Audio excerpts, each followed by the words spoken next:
माननीय सदस्यगण, नियम 3-7 के अधीन मामलों को सभा पटल पर रखा जाएगा। जिन सदस्यों को नियम 3-7 के अधीन मामलों आज उठाने में अनुमति दी है, उन्हें सभा पटल पर रखने के इच्छुक हैं, वे 20 मिनट के अंदर अपने पाठ को व्यक्तिगत रूप से सभा पटल पर रख सकते हैं। आइटम नंबर 18, राष्ट्रपति के अभिभाषण पर धन्यवाद प्रस्ताव Shri Akhilesh Yadav ji. Sir, you all explain the entire speech of Rahul Gandhi. On which route, sir? Sir, how can you explain the speech? It is very You are not going to touch the... Chair has to do... Sir, Anurag Thakur has given entire speech. There is no touch on his speech. Only Rahul Gandhi's speech was expunged. Why, sir? Why, sir? Why, sir, expunged? Why, sir? मैं अध्यक्ष जी श्री अखिलेश यादव जी। मैं अध्यक्ष जी का धन्यवाद देना चाहता हूँ।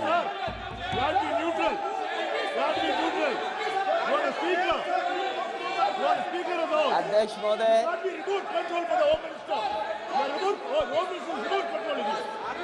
अध्यक्ष महोदय, अखिलेश यादव अध्यक्ष जी। महोदय,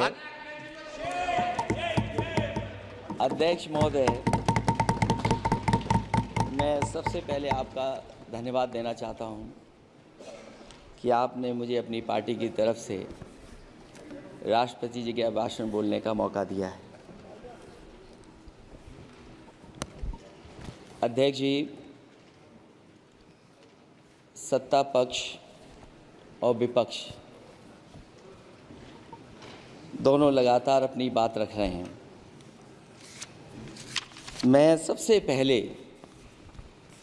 अध्यक्ष जी आपको और आपके साथ साथ सभी चुने हुए सांसदों को मैं बधाई और शुभकामनाएं देना चाहता हूं। साथ ही साथ मैं सबसे पहले देश के उन सभी समझदार और ईमानदार मतदाताओं को धन्यवाद जिन्होंने लोकतंत्र को एक तंत्र बनाने से रोका।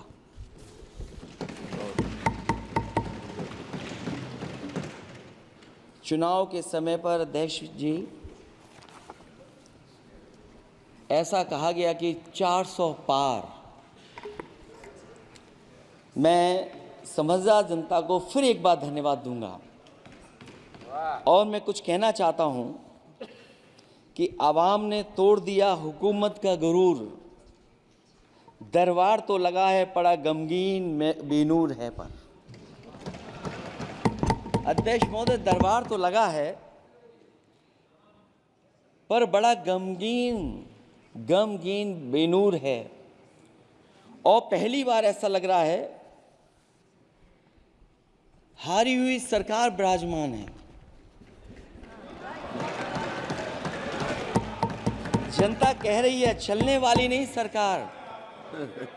अध्यक्ष महोदय, जनता कह रही है चलने वाली नहीं, ये गिरने वाली सरकार है।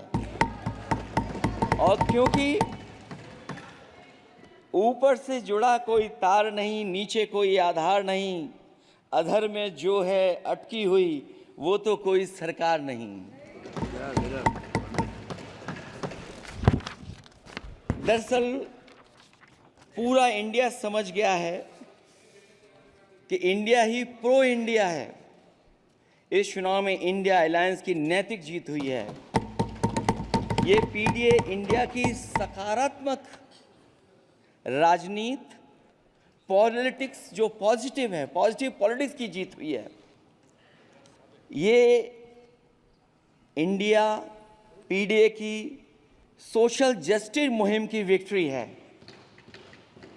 2024 का परिणाम हम इंडिया वालों के लिए जिम्मेदारी से भरा पैगाम भी है।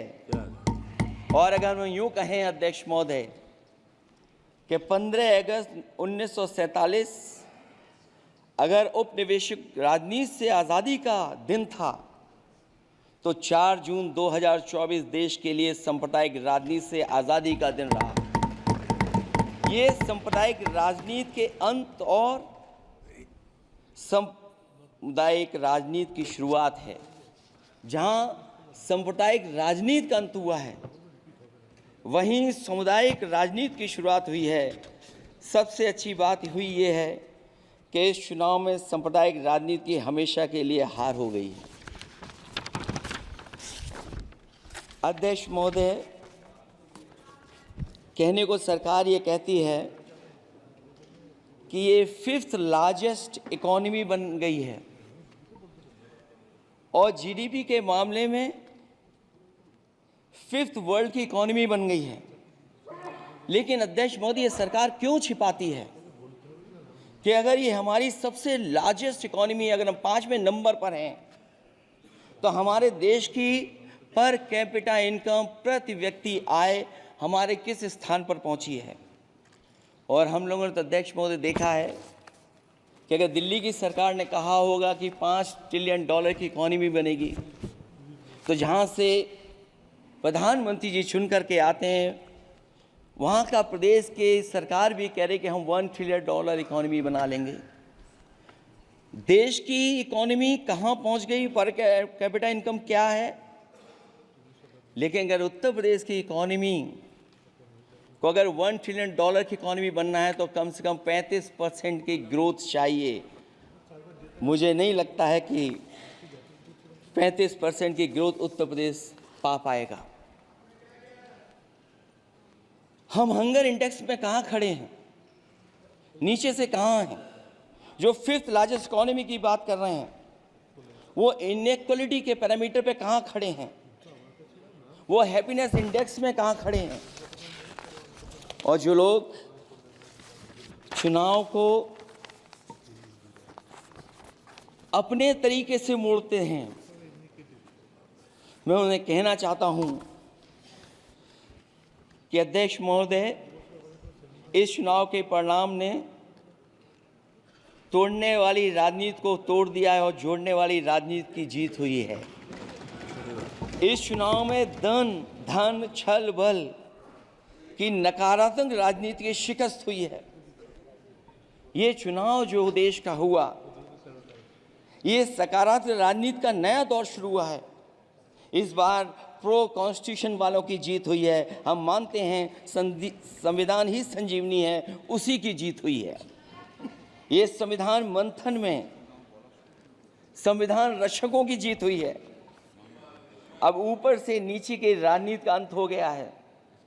अब नीचे से जो समाज की जो आवाज़ उठेगी, वही राजनीति का आधार बनेगी। मैं कहना चाहता हूं कि देश किसी की व्यक्तिगत महत्वाकांक्षा से नहीं, जन आकांक्षा से चलेगा। मतलब अब मनमर्जी नहीं, जनमर्जी चलेगी। इस चुनाव का बड़ा पैगाम यही है।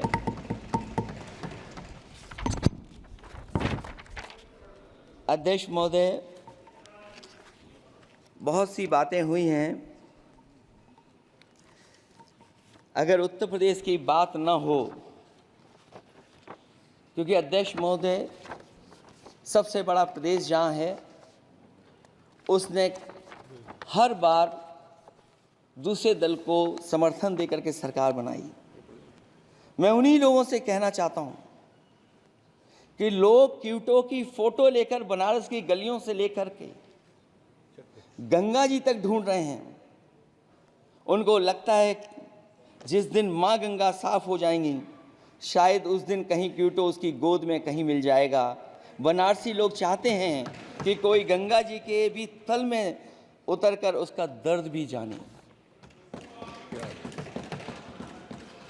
उत्तर प्रदेश की जनता का बस यही आग्रह है कि जिस गंगा जल को हाथ में लेकर सच कहने की कसम खाई जाती है, कम से कम उस गंगा जल से तो झूठ ना बोला जाए।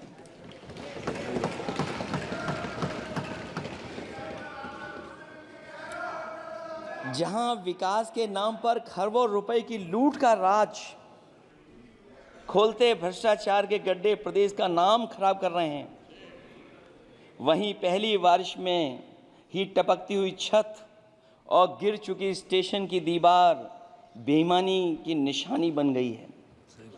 अध्यक्ष महोदय, विकास का ढिढोरा पीटने वाले इस विनाश की जिम्मेदारी कब लेंगे?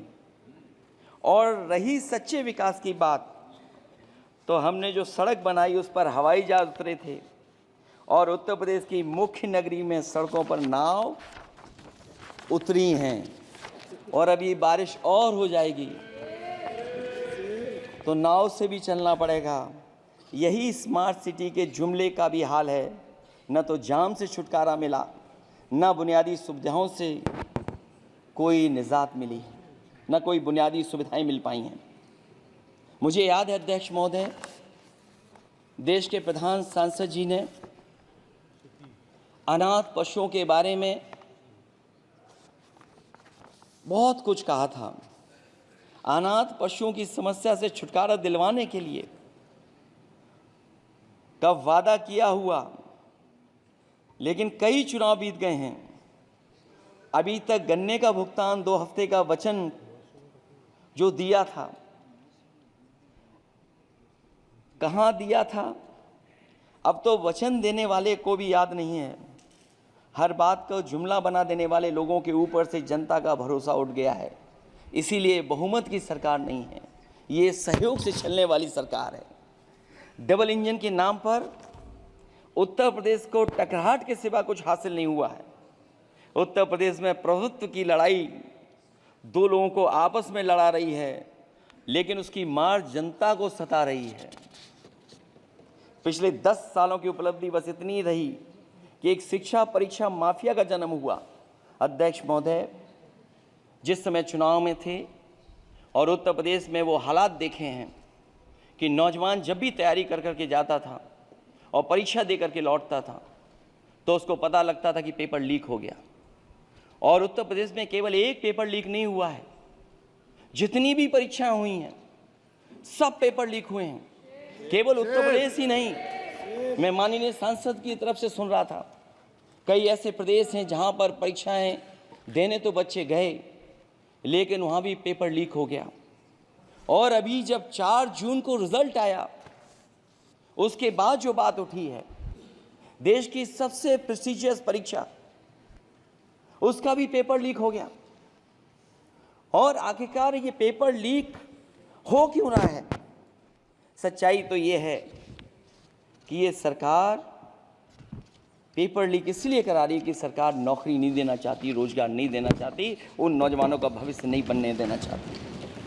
पिछले 10 सालों की उपलब्धि बस इतनी रही है कि एक शिक्षा परीक्षा माफिया का जन्म हुआ है, जिसने तथाकथित अमृतकाल में युवाओं के भविष्य की आशाओं को ही जहर दे दिया है। जो सरकार उम्मीद को मार दे, वह न तो वर्तमान को सुधार सकती है, न भविष्य को संवार सकती है। सरकार आशा का प्रतीक होनी चाहिए, निराशा का नहीं। जनता चाहती कि हर समस्या के लिए बीते कल को जिम्मेदार ठहराने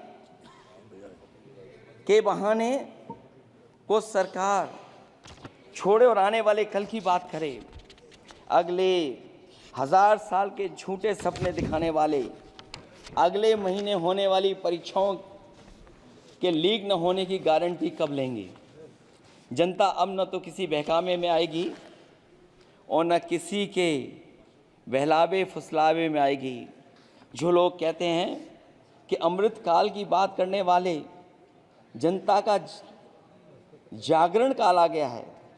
आज इस सदन में नए राजनीतिक जागरण के अनेक प्रतिनिधि बैठे हैं। अब जब बात होगी तो सच्ची बात होगी और जनता को पूरी सच्चाई के साथ हम लोग अपनी जिम्मेदारी के साथ बात रखेंगे।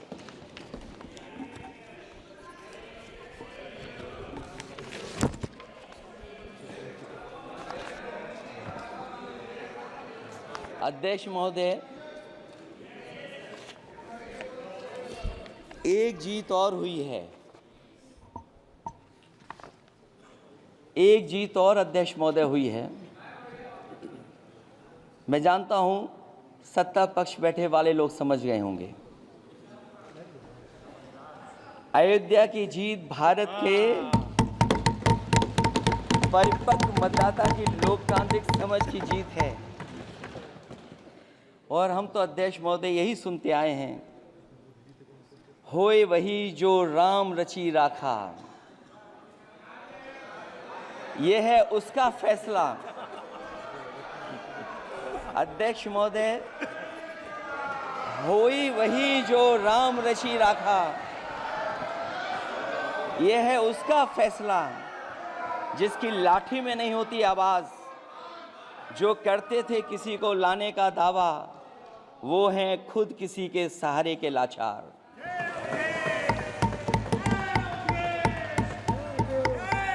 अध्यक्ष महोदय, मैं फिर कह देना चाहता हूं, होई वही जो राम रचि राखा, यह है उसका फैसला जिसकी लाठी में नहीं होती आवाज। जो करते थे किसी को लाने का दावा, वो हैं खुद किसी के सहारे के लाचार। हम अयोध्या से लाए हैं उनके प्रेम का पैगाम, हम अयोध्या से लाए हैं उनके प्रेम का पैगाम। जो सच्चे मन से करते हैं सबका कल्याण। सदियों में जन जन गाता है जिनके गान, अभय दान देती जिनकी मंद मंद मुस्कान। मानवता के लिए उठता जिनका तीर कमान। अध्यक्ष महोदय, जो असत्य पर सत्य की जीत का है नाम, उफनती नदी पर जो बांधे मर्यादा के बांध, वो है अवध के राजा पुरुषोत्तम प्रभु राम। हम अयोध्या से लाए हैं उनके प्रेम का पैगाम।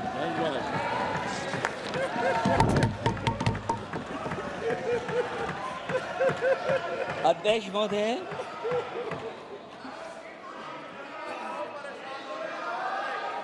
अध्यक्ष महोदय, कुछ बातें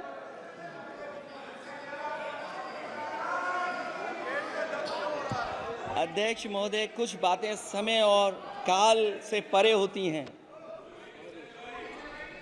इसलिए आज यहाँ उत्तर प्रदेश के सदन में पढ़ा गया एक शेर याद आ गया, जो तब सही था, अब और सही साबित हो रहा है। इजाजत हो अध्यक्ष जी तो मैं अर्ज करूं। हजूरे आला आज तक खामोश बैठे इसी गम में। हजूरे आला आज तक खामोश बैठे हैं इसी गम में। महफिल लूट ले गया कोई जबकि सजाई हमने। योगी जी के लिए, योगी जी के लिए।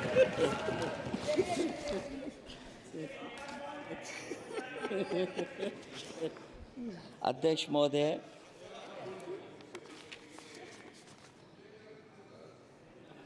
मैं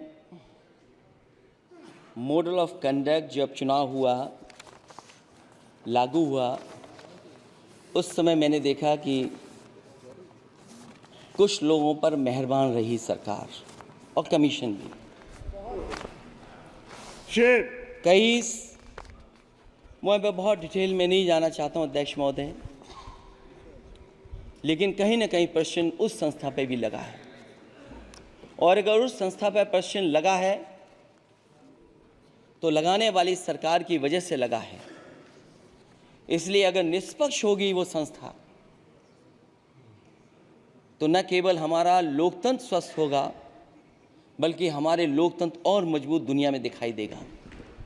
अध्यक्ष महोदय, ईवीएम पे मुझे कल भी भरोसा नहीं था, आज भी नहीं भरोसा। मैं 80 के 80 सीट जीत जाऊं तब भी नहीं भरोसा। और मैंने अपने चुनाव में कहा था अध्यक्ष महोदय कि ईवीएम से जीत करके ईवीएम हटाने का काम करेंगे। न ईवीएम का मुद्दा मरा है, न जाएगा खत्म। जब तक ईवीएम नहीं हटेगी हम समाजवादी लोग उस बात पर अड़ग रहेंगे। उत्तर प्रदेश अध्यक्ष महोदय वो प्रदेश है जिसने सरकार बीजेपी की बनवाई, एक बार नहीं 2 बार बनवाई। और उसी उत्तर प्रदेश के साथ कितना बड़ा भेदभाव, उत्तर प्रदेश के साथ बड़ा भेदभाव। मुझे याद है वो दिन जब प्रधानमंत्री जी एयरफोर्स के सबसे भारी वाहन हवाई जहाज से उतरे थे सड़क पर। वो अलग बात है कि उस प्रदेश के मुख्यमंत्री उनके साथ नहीं बैठ पाए थे, लेकिन वो एक्सप्रेसवे जो बना था और आज भी जो उत्तर प्रदेश में बन रहे हैं वो उत्तर प्रदेश के बजट से बन रहे हैं। लेकिन दिल्ली की तरफ से कोई एक्सप्रेसवे अभी नहीं दिया गया है। न केवल इंफ्रास्ट्रक्चर में भेदभाव हुआ है, बल्कि हमें याद है कि प्रधानमंत्री जी ने बड़े पैमाने पे गांव गोद लिए थे। और सोचिए, अगर देश के प्रधान सांसद अगर किसी गांव को गोद ले लें और उस गांव की तस्वीर न बदले, तो शायद मैं नहीं समझता हूं कि किसी गांव की तस्वीर 10 साल में बदली होगी। मुझे वो गांव जिसको उन्होंने गोद लिया, जो प्रधानमंत्री जी की आदर्श योजना थी उसके तहत जो गोद लिया गया था गांव, वो 5 वर्ष पहले खूब शोर हुआ था कि बनारस शहर की तरह डोमरी में चमचमाने लगेगा एक गांव। हकीकत में कुछ नहीं हुआ। उसकी दुर्दशा वैसी की वैसी है, जैसे था गांव वैसे ही का वैसा है। टूटी सड़कें, कच्ची पगडंडियां, उखड़े और टूटे हुए ईंट के खंजे, बदहाल हैंडपंप, पावरलूम और पंखे के जाली के कारखाने को आखिर कब तक रफ्तार मिलेगी जो उस गांव में काम होता था, लोग करते थे। खाली पड़े रसोई गैस के सिलेंडर, अंधाधुंध बिजली कटौती के बीच इस गांव के लोगों को हर सुबह मजदूरी की कभी ना खत्म होने वाली तलाश आखिर कब पूरी होगी। तो सोचिए, एक गांव की तस्वीर ये है। जो गांव कभी गोद लिया गया था, उस गांव की भी तस्वीर नहीं सुधर पाई है। जो भाजपा के स्मार्ट सिटी के झूठे सपने में गांव के लिए कोई जगह नहीं है। अपने गांव गोद लेने की जो बात कही थी, क्या वो भी जुमला था अध्यक्ष जी? पता नहीं जिस गांव को गोद लिया था उसका नाम भी किसी को याद है कि नहीं।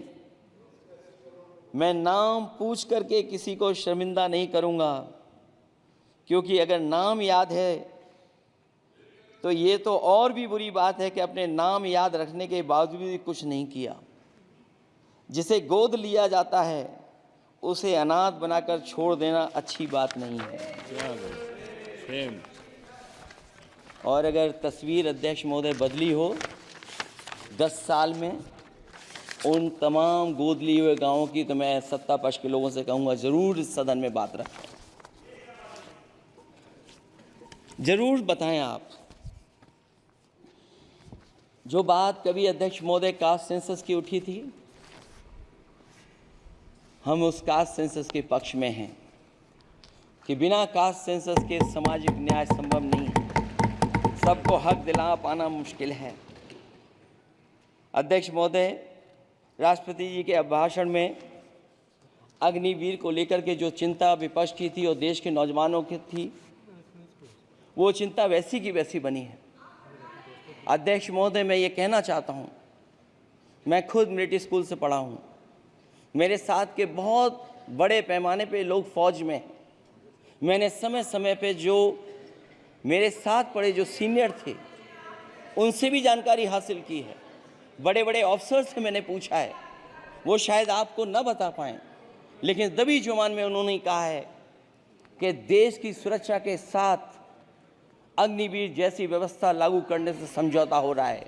अध्यक्ष महोदय, किसी भी देश की सबसे बड़ी प्राथमिकता अगर कोई है तो वो देश की सीमाओं की सुरक्षा है। अग्निवीर जैसी व्यवस्था से कभी संभव नहीं है। अध्यक्ष महोदय, हम अग्निवीर व्यवस्था को कभी स्वीकार नहीं कर सकते हैं। आज नहीं कल, कल नहीं बाद में, जब कभी भी सत्ता में इंडिया गठबंधन आएगा, अग्निवीर व्यवस्था हमेशा हमेशा के लिए खत्म हो जाएगी। अध्यक्ष महोदय, जिन्होंने कहा कि हम आय किसानों की दोगुनी कर देंगे, आज किसान पूरा देश का देख रहा है कि उसकी आय कहाँ दोगुनी हो गई। और जिस तरह महंगाई बढ़ी है, सरकार बताए कि महंगाई इस बढ़ने पे उसकी आय कितनी होनी चाहिए। और जो इंफ्रास्ट्रक्चर की बड़ी बड़ी बातें की गई थी कि एमएसपी लागू करने के लिए एग्रीकल्चर सेक्टर का इंफ्रास्ट्रक्चर तैयार होगा, लेकिन जहाँ तक मैंने उत्तर प्रदेश में देखा है, अगर इस सरकार में एक भी नई मंडी बनी हो तो मुझे सरकार बता दे। अध्यक्ष महोदय, जो इंफ्रास्ट्रक्चर एग्रीकल्चर सेक्टर में बनाने की बड़ी बात कही थी, अगर सरकार की तरफ से एक भी मंडी 10 साल में बनी हो तो ज़रूर सरकार बताए। जो सरकार मंडी नहीं बना सकती है उस पर एमएसपी का भरोसा कैसे कर सकते हैं, जिन्होंने एमएसपी का भरोसा दिलाया था। हम अध्यक्ष महोदय आपके माध्यम से यही कहेंगे कि जो राष्ट्रपति के अभिभाषण में लीगल गारंटी एमएसपी को मिलनी चाहिए थी वो क्रॉप्स को नहीं मिली है। न केवल फसलों को मिले बल्कि हॉर्टिकल्चर क्रॉप्स को भी एमएसपी देने का फैसला हो, जिससे कि हमारा किसान खुशहाल हो सके। साथ ही साथ ओपीएस की बात अभिभाषण में नहीं आई है। ओल्ड पेंशन स्कीम लागू हो जिससे हमारे तमाम सरकारी कर्मचारियों का भविष्य बन सके। और देश की एक बड़ी आबादी जहाँ से मैं चुन करके आता हूँ, उत्तर प्रदेश, जहाँ बुनकर न केवल उत्तर प्रदेश बल्कि देश के कोने कोने में बुनकर समाज के लोग बड़े पैमाने पर रह रहे हैं, लेकिन बुनकरों को जो सुविधाएं मिलनी चाहिए वो भी इस सरकार में नहीं मिल पा रही हैं।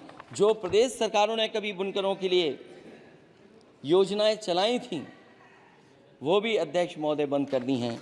मैं अंत में इतना ही कहना चाहूँगा कि इस सरकार ने नौजवानों को नौकरी नहीं दी है, नौकरी और रोजगार उनसे छीने हैं, बहुत नौकरी छीनी है। इसलिए मैं कहना चाहता हूं अध्यक्ष जी, इसलिए मैं कहूँगा कि आपके राज में न नौकरी की उम्मीद है न रोजगार, क्योंकि आपने छोटे कारोबारी तक को इतना छोटा बना दिया है कि न तो वो अपना पेट भर सकता है न किसी को नौकरी पर रख सकता है। जो कुछ पद निकलते भी हैं तो उन पर लेटरल एंट्री के नाम से पिछले दरवाजे से कुछ खास संगी साथियों को रख लिया जाता है। आरक्षण का हक नॉट फाउंड सुटेबल के नाम पर हड़पा जा रहा है। और अध्यक्ष महोदय, आरक्षण के साथ इतनी खिलवाड़ किसी सरकार ने नहीं की होगी जितनी खिलवाड़ इस सरकार ने की है। जहां सरकारी नौकरियां नहीं दी जा रही हैं, और सरकारी नौकरियां इसलिए नहीं दी जा रही हैं क्योंकि उन्हें आरक्षण देना पड़ेगा। जिस प्रदेश से मैं आता हूं वहाँ सबसे बड़े पैमाने पे नौजवान बेरोजगार है। और पिछले 10 साल में जो पेपर उन्होंने लीक कराए हैं वो इसीलिए कराए हैं क्योंकि नौकरी ना देनी पड़े, और अगर नौकरी देनी पड़ेगी तो उन्हें आरक्षण भी देना पड़ेगा। ये जानबूझ करके सरकार नौकरी और आरक्षण के साथ खिलवाड़ कर रही है।